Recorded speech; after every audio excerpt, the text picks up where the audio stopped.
Welcome to the Own It Powercast, the place to be when you get serious about making big changes and accelerating growth in your life and in your relationships. Finally create the life you've always wanted, living life on your own terms. Learn how to take your fear and turn it into powerful choices that will create sustained change. Now your host, Mary Baker. Hey everyone, welcome back to the Own It Powercast, the place to come to get what you need to move yourself forward. Hey, it's Mary Baker and welcome to episode 291, Staying with Yourself When You Want to Run. Welcome back to this month where we're diving into a theme that I think, like I said last week, is at the heart of every meaningful change we try to make, and that is reclaiming our inner safety. We've been talking about how most of us know that we should be doing things to take care of ourselves. And maybe we've even tried a lot of things, but if deep down we don't feel safe in our bodies, safe in our relationships, or gosh, even in our own thoughts, it is so hard to stay connected to what we truly want and need.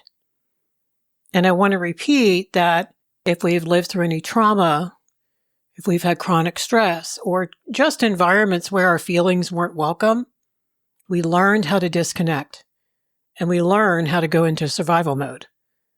And that might look a lot like people pleasing, overthinking, numbing out, always being busy like we've been talking about. And essentially we end up living outside of ourselves. We are often reacting to life instead of responding and just putting out fire after fire after fire. So as a reminder, this month, we're going to gently explore what it means to come back home to yourself, to find out how to feel safe enough to pause, to breathe, to feel, and the best part, to choose how you want to show up and not just survive. And I have two great conversations coming up, and one of them is coming up next week around EMDR coaching. So make sure you don't miss that one. That one's going to be fabulous. Okay, so last week we talked about that disconnection from ourselves, meaning from our feelings, our needs, and even our bodies, isn't a personal failure. It's just a survival response. And like most things, it often starts in childhood, especially if we grew up in chaotic or just emotionally unsafe environments. Like you could have had a quiet home environment and it was still emotionally unsafe. Our nervous systems learned how to stay on guard, scan the room, tune out what is happening inside of us, because that worked for survival. But it cost us presence, connection, and all that self-trust later in life. So today we're going to talk about one of the sneakiest ways that disconnection shows up. And that is with emotional avoidance and self-abandonment. And some of this is going to be reflective of what we've talked about recently, but I think we need to keep hearing it and hearing it in different ways. Because you could hear something the first time and push it aside and say, that's not me. But when you look at things from all angles, it might resonate. So we're talking about that self-abandonment, like not in the big dramatic ways, but in the little ones. Ones that look like being helpful, staying productive, keeping it all together, not needing any help. And it can make you feel like being the strong one, the fixer, the reliable one. But underneath all of that, we're often running from something, and it's usually our own feelings and our own truth. So let's talk about what that really looks like where it comes from and how we start to gently shift that pattern without shame. Well, if you ever caught yourself saying something like, I'll deal with that later, and later never comes, well, this episode is kind of for you. Or maybe someone you care about, so please pass it along if that is the case. All right, what are we talking about here? Emotional avoidance, first of all. Let's start by defining what that really is. Because most people are doing it without even realizing it. Emotional avoidance, I think, is what happens when we choose something external, like overworking or numbing or caretaking or overthinking. That's a very common one. Instead of staying with what we're feeling in this moment internally. Now, at this point in the game, it's probably not conscious because this isn't always conscious. It's often automatic. And on the surface, it can look like you're just handling things or being strong or being calm or being level-headed. But underneath that activity is a part of you that doesn't feel safe feeling, kind of like a duck underwater. Now, here are some common signs that emotional avoidance might be running the show for you. And you don't have to resonate with all of these for it to be the case. First one is, maybe you say yes before you even check in with yourself. And then you feel drained or resentful later.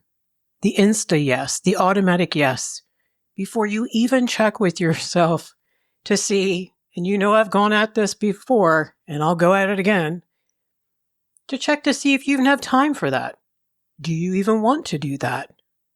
Do you have too much on your plate?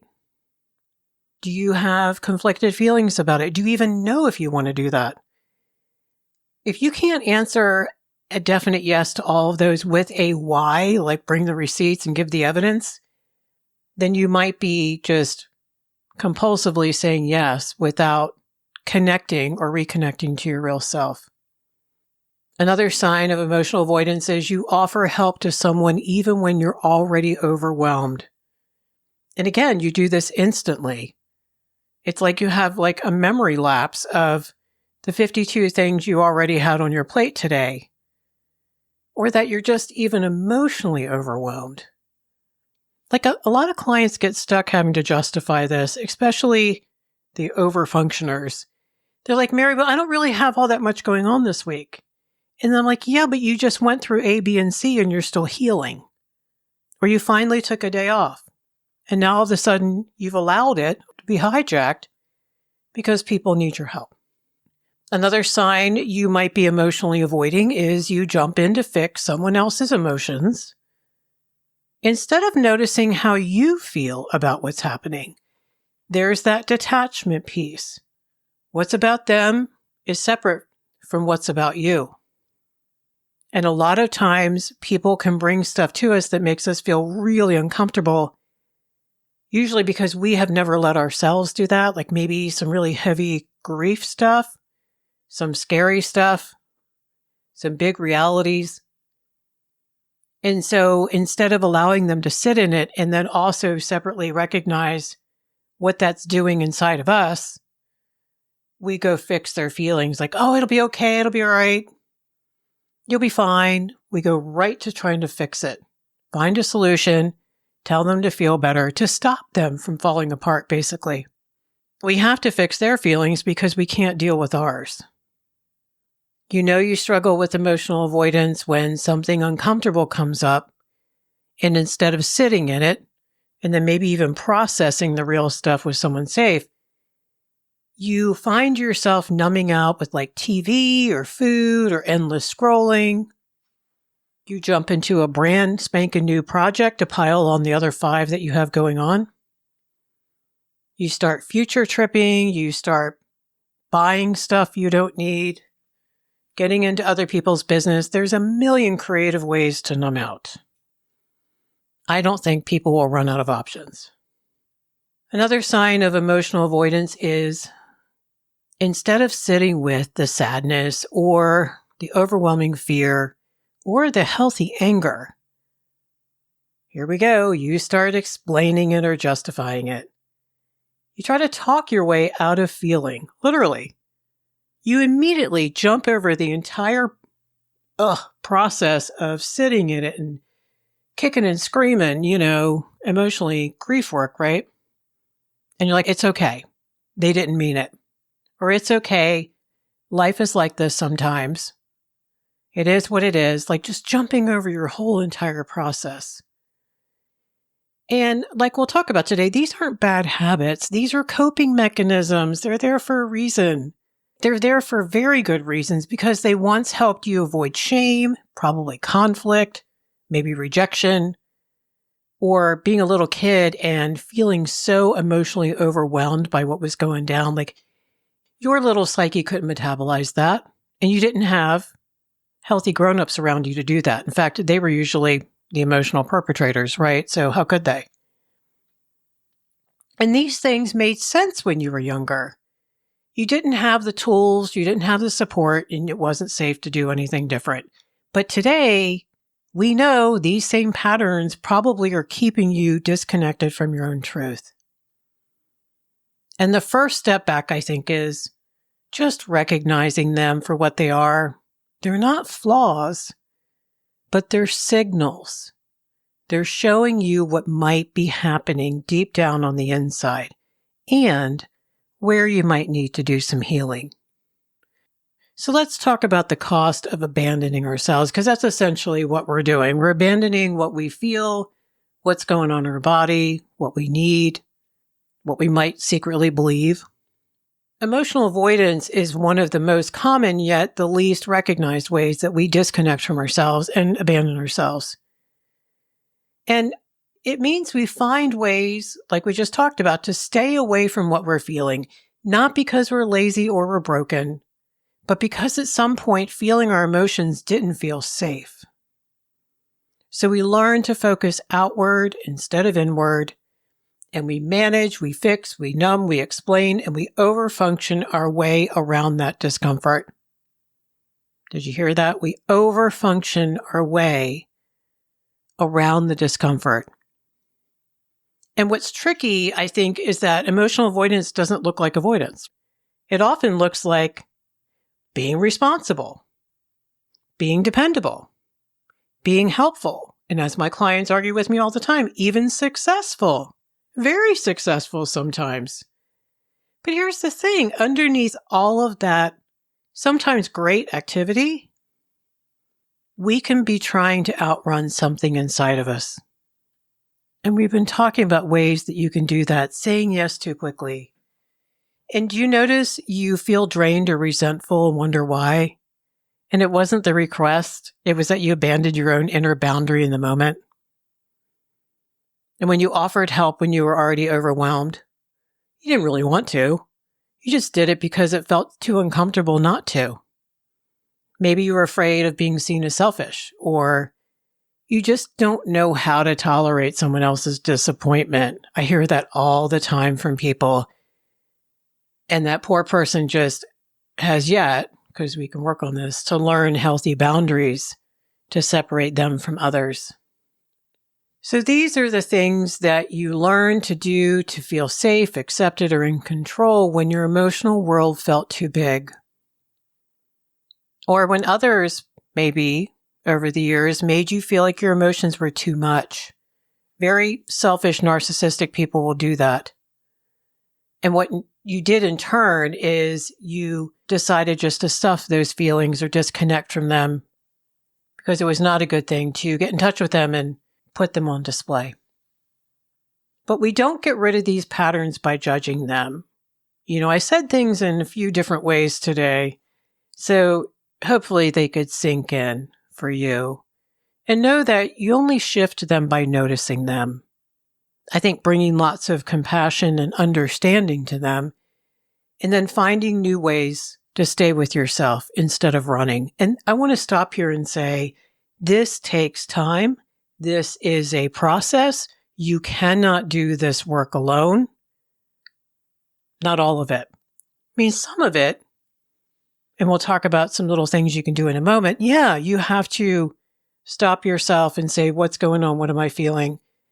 But I think we need witnesses. We need witnesses to how we really feel. We need someone to mirror back. Oh, that must be wonderful for you, or that must have felt horrible. We need that validation that we didn't get so that you can trust it. And your brain says, oh, okay, I can trust what I feel. What I feel is valid. What I feel makes sense and is proportionate to what just happened.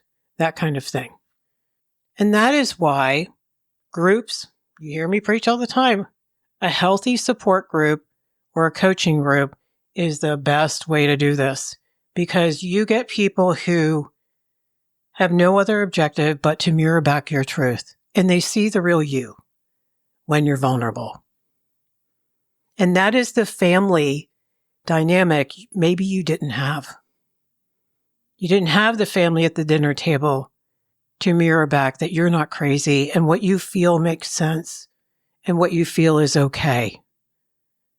Yeah, you can look at some distortions you might have, distortions like, well, everyone hates me and all that, but the real stuff. And so you heal some of that, you internalize that, but you cannot do that piece by yourself. If people hurt us, then people need to help heal us. I do believe in that, which is why I created my course, because the group coaching component is amazing. To watch people really sit there and support each other and to help each other grow. So if you need support for that, don't stay quiet, reach out. Grab one of the courses that I have, reach out, and I can point you to someone who can help you, whatever you need. So how do we start unlearning emotional avoidance and begin reconnecting with ourselves? Well, it doesn't start with these huge dramatic shifts. In fact, trying to overhaul everything all at once, and I've watched people do this, is probably just going to trigger more overwhelm for you and make you shut down or spin out. I think real change happens in what I call micro moments of presence. These are little tiny pauses. These are seconds, really, where we turn inward for a moment instead of outward. It looks like slowing down just long enough to check in with ourselves, rather than just defaulting to a habit that pulls us away. That's the practice that I was talking about a moment ago, where you take a moment and you check in. Here are a few gentle ways to practice this, and be gentle. Again, this was already born out of fear and probably a lot of micro traumas. So you don't want to be hard on yourself. You need to know it's even safe to do this safety work, right? So the first thing you can do is pause. Pause before you respond. This sounds so simple, and it is extremely hard to do at first. You are not crazy and the only one. Just keep at it. So whether it's a text or a request or some kind of emotional conversation going on, take a breath and just ask yourself on the inside, what do I feel about this? And why does that make sense? Not what I should say or what will keep the peace, but what do I actually feel? Now, side note, you're probably going to go ahead and keep the peace anyway. At first, go ahead and do that. Do what you usually do. But notice the contrast on the inside of you between people-pleasing versus what you really feel. That's where you start. You're not going to do anything at first. And then you just want to check in before you say yes is another way. Ask yourself, am I abandoning myself right now? I know that sounds dramatic, but it might be true. Maybe you're about to say yes out of all that guilt or fear of rejection that you don't even know that you have going on. That's the thing. On the surface, you're like, I don't feel like that. But your little kid on the inside probably does. Maybe you haven't even given yourself enough space to decide. And so the pause, which is lovely, gives you that space. Another one is do the 60 seconds. Like sit with discomfort for just 60 seconds. And yes, you can set the timer on your phone or your watch. So what I mean by that is when a feeling starts bubbling up, like irritation or sadness or loneliness, see if you can just sit with it without fixing it. Fixing it meaning find something to do, someone to call, someone to focus on. Just breathe. Bring compassion to it. Let it pass through you instead of pushing it down. You're just acknowledging it. It's all you're doing. You don't have to do anything else. Another one that I really love is just take your hand and place it on your heart and ask, what do I need? And that might be something so simple like, I need a break. I need a boundary. I need a breath. And you might not hear anything at first, and that's okay.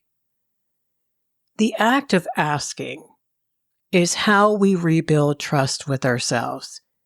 And it is a process, like I said at the beginning. Just start asking. You're not used to tapping in. It's going to take a minute. It's like a cat that won't come out from under the bed. Or a dog that's been abused that won't come out of the crate. That's all that's going on. You're just going to keep asking. Don't give up. And here are some things that are important to remember. Like, this is going to feel really unfamiliar and awkward and weird and probably bring up some momentary anxiety, and that's normal. Because you might want to distract or minimize or skip the whole thing entirely. And that doesn't mean you're failing. Guess what? It just means you're doing something new. You're starting to show up for yourself in ways you might never have learned how to do, and that is so brave, and you deserve this. You deserve to heal and feel better.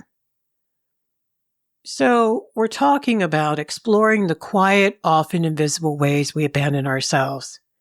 By saying yes too quickly, by fixing others, by staying busy or numbing out. And we talked about a few habits that, while protective, often keep us just disconnected from what we truly need and what we really feel. And the shift is healing begins when we stay, not when we figure it all out or get it perfectly right, but when we simply notice the moment we're tempted to run and hug ourselves and choose, even briefly, to stay with ourselves instead. You don't have to change everything this week, and you don't need a 10-step plan. You just need a moment. Just pick a moment, any moment. If you do 2 or 3, it's bonus. Maybe take a breath before you answer a text, or just a pause before you say yes, and just gently check in with yourself. That's where the healing begins, guys, and that's where self-trust starts to grow. And next week, we're going to go even deeper. I'm sitting down with a friend and colleague that I love dearly, who is both a therapist and a coach trained in EMDR. And we're going to talk about how she uses that in coaching with little mini trauma patterns that get stored in the body and how they show up in our daily choices, and how she uses her magic to help us safely release those patterns and create some great stuff for our life. So you don't want to miss next week. So today we talked about how emotional avoidance and self-abandonment often disguise themselves as looking helpful and productive and strong. But they're just survival strategies we picked up when it wasn't safe to feel or express ourselves. And then we talked about little ways to begin recognizing and shifting these patterns through those little micro moments of presence. And we also talked about you can't do this work by yourself. Reach out, get support. You're going to see things really start to change for you when you do. Thank you so much for hanging out with me today. If something in this episode resonated for you, let me know. Let me know it was helpful, and pass it along to others that could use it too. And make sure you find me over on Substack. I just went over there, where if you don't get the newsletter in your email, and if you want that too, just message me. But there you can find this podcast, you can find my blog, and an amazing community of helpers over there as well. And a shout out to all of you doing such beautiful work. I see you, and you make my work worthwhile. All right, so pay it forward, keep focusing on you, and I'll see you next time. We hope you took away some useful insights and tools you can begin using right away. If you did, please leave a positive review and share on your social media. Because could you imagine if everyone in your life really got it together? Remember, own it now, so you can really own it later.